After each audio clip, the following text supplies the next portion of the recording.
Off the rails. Gordon was resting in a siding, whistled Henry. Spluttered Gordon. He went on, letting off steam. Asked Percy innocently.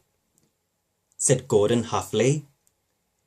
A few days later, it was Henry's turn to take the express. Gordon watched him getting ready. He said. Henry snorted away. Gordon yawned and went to sleep. But he didn't sleep long, said his driver. Gordon opened his eyes, said his driver. Said Gordon crossly. They lit Gordon's fire and oiled him ready for the run.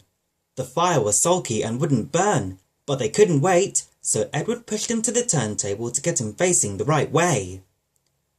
Grumbled Gordon. Puffed Edward. Gordon tried hard, but he couldn't stop himself being moved. At last, he was on the turntable. Edward was uncoupled and backed away, and Gordon's driver and fireman jumped down to turn him round. The movement had shaken Gordon's fire. It was now burning nicely and making steam. Gordon was cross and didn't care what he did. He waited till the table was halfway round. He hissed and moved slowly forward. He only meant to go a little way, just far enough to jam the table and stop it turning, as he had done once before. But he couldn't stop himself, and slithering down the embankment, he settled in a ditch. He hissed as his wheels churned the mud. Said his driver and fireman. They telephoned the Fat Controller.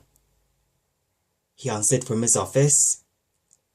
A family of toads croaked crossly at Gordon as he lay in the mud. On the other side of the ditch, some little boys were chattering.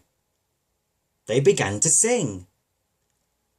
The school bell rang, and still singing, they chased down the road, said Gordon, and blew away 3 tadpoles and an inquisitive newt.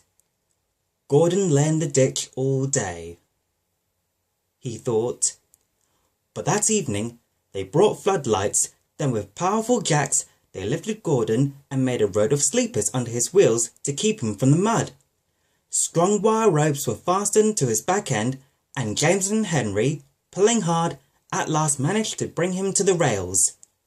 Late that night, Gordon crawled home, a sadder and a wiser engine.